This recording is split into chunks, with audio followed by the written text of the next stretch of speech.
Hello, this is Angela with Parkrose Permaculture, standing in the shade garden in my Portland, Oregon permaculture system here. This is a food forest polyculture. I have been gardening here for 14 years. When we started, there was nothing but weeds, a bamboo patch, and a split plum tree, and ornamental plum tree that we had to have removed. So everything you see here, I have planted. I've either grafted or started from seed or started from a young plant. And I had an entirely blank canvas. And I know I talk a lot about success on this channel. I talk a lot about what we want to do to set ourselves up for success. And so I thought I would talk about 3 of my biggest mistakes that I have made in creating and implementing a permaculture design here in my garden. So number 1 is right next to me here. So actually right next to me and right behind me. It is believing what the catalog says in terms of the dimensions of the mature plant that you're adding to your system, particularly with trees and large shrubs. So behind me, I have 2 black elders here.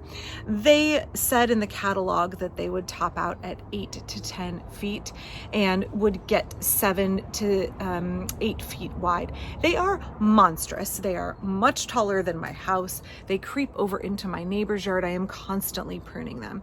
The second example is right here behind me. That is this contorted mulberry here.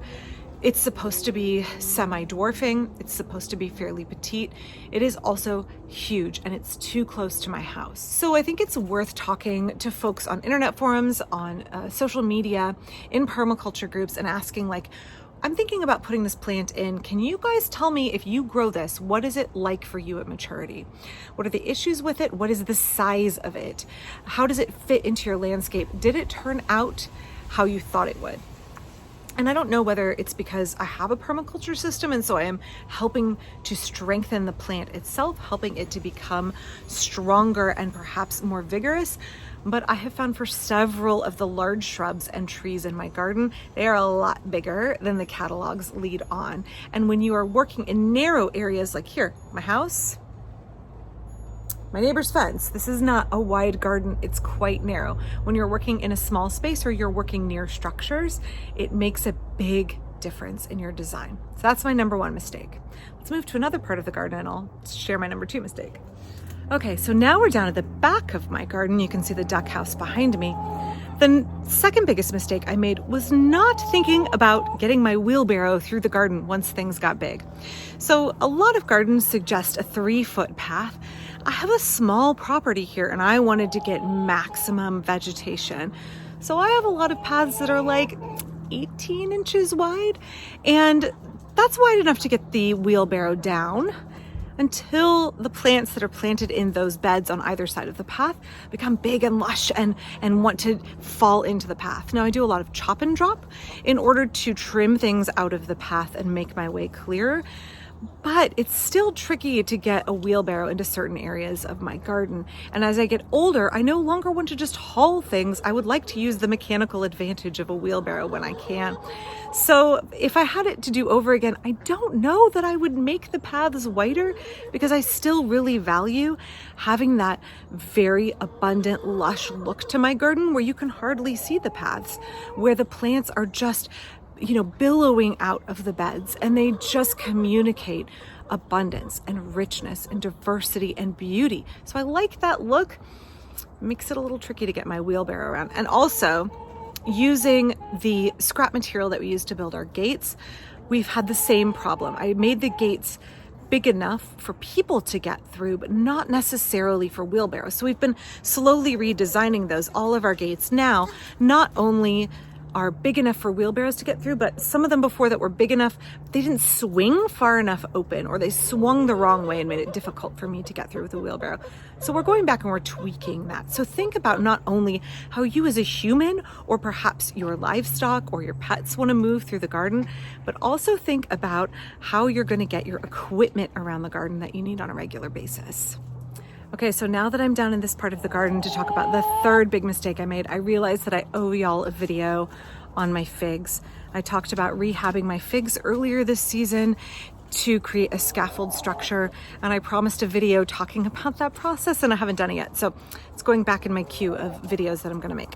So the third thing is that I planted things that I love to eat.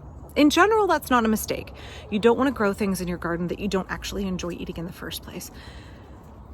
The mistake came that there were things I planted where, here's my thought process. I love eating this thing. It's fabulous. The fruit from this tree is something that I really, really enjoy. I know this tree has a hard time in my climate. You know what? I'm just gonna take extra care of this diva and it's gonna be fine.